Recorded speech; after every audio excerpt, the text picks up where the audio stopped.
Hello and welcome back to Here We Tow. Just last week I stood here at Mr Moo's Touring Park in Yorkshire and I told you that our Coachman Sportivo was going back.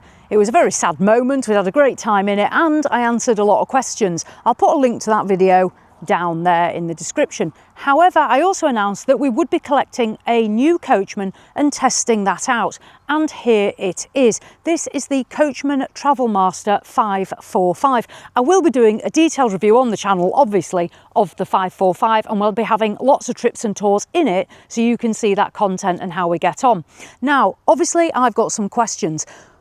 Looking at it, you might think, well, it looks just like our Sportivo. However, there are some subtle differences with Travel Master. The main difference being it's almost a metre longer. This motorhome is 8 metres and 39 centimetres long. The question I've got is this motorhome just too big? When this was launched just over 3 years ago, I was really excited to see the new Travel Master.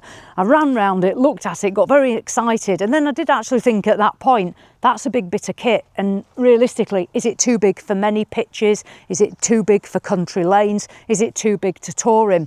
Not only is it 8 metres and 39 centimetres, it's 2 metres and 45 centimetres wide, and if you just come round the back, you'll see how big that actually is on a motorhome. Now, most motorhomes are around 2 metres and 30 centimetres wide. Our Sportivo was 2 metres and 40 centimetres, and this is 2 metres and 45 centimetres. It's an incredibly wide motorhome. It's just short of 8 feet wide. So if you've towed an 8-foot wide caravan, you'll get an idea of what this is going to be like on those narrow lanes.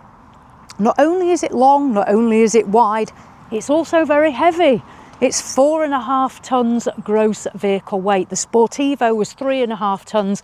We're now at 4,500 kilos maximum weight. It does have a reasonable payload though, and I'll go again through that in our review when I get that out to you. So the question I've got, yes, is it too big? And I'm going to find out. The other question I've got, if we look in here, is cream leather a motorhome nightmare? Now, diving in, we'll have a little look around in a minute. We have cream leather. Now, I love cream leather. I've had it once before on a car and I probably wouldn't ever get it again, but I do love it, and I love it in the motorhome as well. It's just light. But my question is it useful or is it a nightmare in a motorhome? So within 6 months, we're going to definitely find out. So that's my other question. I've got a couple of other questions as well, which I'll also answer in the review. But back here on the 545, we've got an island bed. So coming back here, island bed here.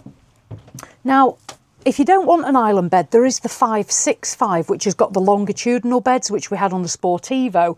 So I want to know which is actually better. Now, what's better for me might not be what's better for you. But again, in the review, I can talk about what might be better for you. I know I love an island bed and so does Jules, so we're looking forward to finding out, really, do we prefer this to the longitudinal beds? And this is a king size bed as well, and it does some really exciting things, which again I'll talk about in more detail. So my question is, island bed or longitudinal beds, cream leather or definitely not cream leather, and going back outside, is it just too big? So there we go, that is a very brief first look at the Travel Master 545 that Jules and I are going to be testing out for the next 6 months, or until Coachman decide to take it back off us like they did the Sportivo. I'm looking forward to this one. Big bit of kit, I do like a big one, biggest motorhome I've ever driven. I'm going to see how we get on, because I always think if I can do it, seriously, you can do it. There we go. So as always, thanks for watching, and I'll see you in the next one.